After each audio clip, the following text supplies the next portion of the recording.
Increased breast size, breast hypertrophy can be a source of embarrassment for many females, and they can also lead to serious health problems in such females. So आज हम इस video में discuss करेंगे 5 important points इन females में जिनकी वजह से they should undergo breast reduction and they are not aware of these problems कि ये सब प्रॉब्लम्स उनको एनलार्ज्ड और हेवी ब्रेस्ट की वजह से हो रही है, and for these they require a breast reduction surgery.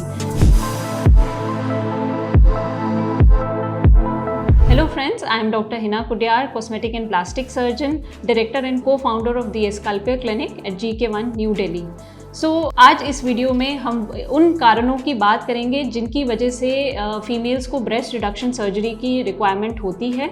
और नॉर्मली हर फीमेल चाहती है कि उसका ब्रेस्ट साइज़ उसकी बॉडी के प्रोपोर्शन के हिसाब से हो, बट कुछ केसेस में और कुछ कारणों की वजह से लाइक प्रेगनेंसी एंड लैक्टेशन और ओवरऑल वेट गेन अगर होता है तो उनकी वजह से ब्रेस्ट साइज़ इंक्रीज़ करता है, जो नॉर्मली इन्वोल्यूट हो जाता है और अपनी शेप और साइज़ वापस ले लेता है. But in some cases breast enlargement continues, और कभी कभी प्यूबर्टी के टाइम पे भी हमें फीमेल्स में देखा गया है कि एक सडन इंक्रीज़ होता है ब्रेस्ट साइज़ में.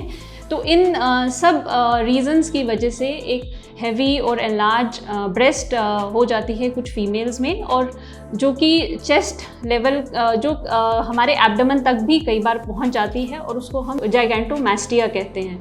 सो जो नॉर्मल एक ब्रेस्ट साइज़ और शेप है वो इन फीमेल्स में नहीं रहता है, एंड वो बहुत सारी प्रॉब्लम्स फेस करते हैं इस इंक्रीज्ड ब्रेस्ट साइज़ की वजह से. जो सबसे पहला और बहुत ही इम्पॉर्टेंट रीज़न है कि इन फीमेल्स को ब्रेस्ट रिडक्शन सर्जरी करवानी चाहिए, दैट इज़ बैक पेन और नेक पेन. अब क्योंकि ब्रेस्ट साइज़ बहुत ज़्यादा एनलार्ज्ड है, उनकी अपर बॉडी में बहुत ज़्यादा वेट है, और उस वेट की वजह से उनको क्रॉनिक नेक और बैक पेन रहती है, और इस कारणवश उनको एक बैड पोस्चर भी हो जाता है, और उनका जो अपर बॉडी है और शोल्डर्स हैं वो आगे की तरफ ड्रूप करते हैं. तो ये एक बहुत मेजर रीज़न है जो कि फीमेल्स को कंसिडर करना चाहिए कि उनका ब्रेस्ट साइज़ हैवी है और उनको ये प्रॉब्लम्स हो रही हैं, and they should definitely go for breast reduction surgery in such cases. अब दूसरा जो बहुत इंपॉर्टेंट रीज़न है for this surgery is the occurrence of recurrent fungal infection and rashes. अब जब ब्रेस्ट साइज़ बहुत ज़्यादा इंक्रीज़ हो जाता है तो ब्रेस्ट के नीचे फोल्ड में रिकरेंट स्वेटिंग होती है, और उस स्वेट की वजह से वहाँ पे क्रॉनिक रैशेज़ रहते हैं, और रैशेज़ के साथ साथ फंगल इन्फेक्शन भी होने के चांसेस रहते हैं.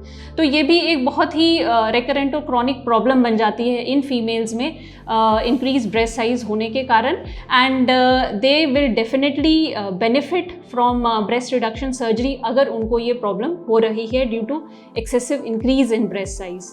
Now coming to the third point कि इन फीमेल्स को ब्रेस्ट रिडक्शन की रिक्वायरमेंट क्यों पड़ती है, जो बहुत ही मैं कहूँगी कि बहुत इंपॉर्टेंट पॉइंट है इन फीमेल्स के लिए, because they always feel embarrassed and about their enlarged breast size, and और वो बहुत ज़्यादा अपने चॉइस के क्लोथिंग नहीं पहन सकते हैं. उनको अपने ब्रेस्ट साइज़ को फिट करने के लिए उनको क्लोथिंग लेने के लिए भी बहुत दिक्कत होती है, and it becomes frustrating sometimes for them. So to overcome all these problems and to have a positive self image, और वो पेशेंट्स को ये एम्बैरेसमेंट ख़त्म करने के लिए I think they should undergo breast reduction surgery if they feel that the breast size is excessively large in their case.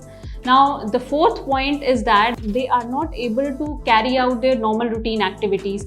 अब जैसे उनको सोने में भी दिक्कत होती है because of the heavy breast, they are not able to sleep in a proper comfortable position, और वो उनको long term में बहुत ज़्यादा problems भी देता है. Now, the fifth and the last reason why these females should consider breast reduction surgery is the inactive lifestyle. जो इस इंक्रीज्ड ब्रेस्ट साइज़ की वजह से उनमें डेवलप हो जाता है, because they are not able to carry out their normal routine activities, और वो फिज़िकल एक्सरसाइज भी नहीं कर पाती हैं इस प्रॉब्लम की वजह से.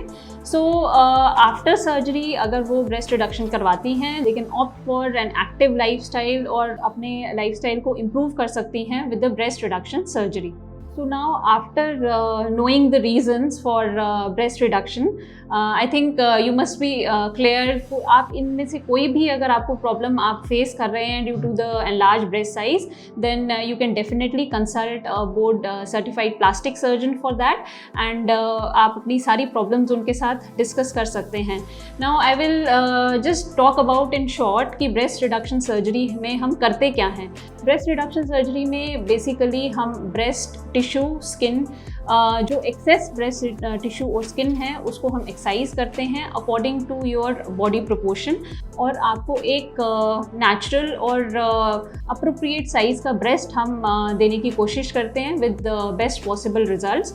Now discussing the all the problems and the remedy for these problems, I think breast reduction surgery जो है एक बहुत ही ग्रेटिफाइंग सर्जरी है. इसमें पेशेंट सेटिस्फैक्शन बहुत ज़्यादा हाई है and the results are also long lasting. So if you think that you are a candidate for a breast reduction surgery and you are facing any of these problems जो कि मैंने already discuss की हैं, then be sure to meet a board certified plastic surgeon for that, जो कि आपकी सारी queries को solve करेंगे and he or she will guide you about the best procedure जो आपके लिए होगा. So friends, thank you for watching this video and I hope आपको ये वीडियो पसंद आया होगा, आपकी कुछ queries भी solve हुई होंगी.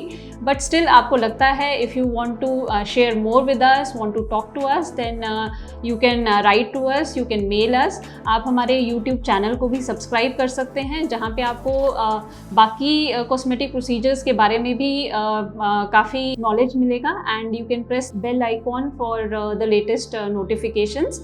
You can also subscribe to our Instagram handle by the name of the_Escalpier. Thank you.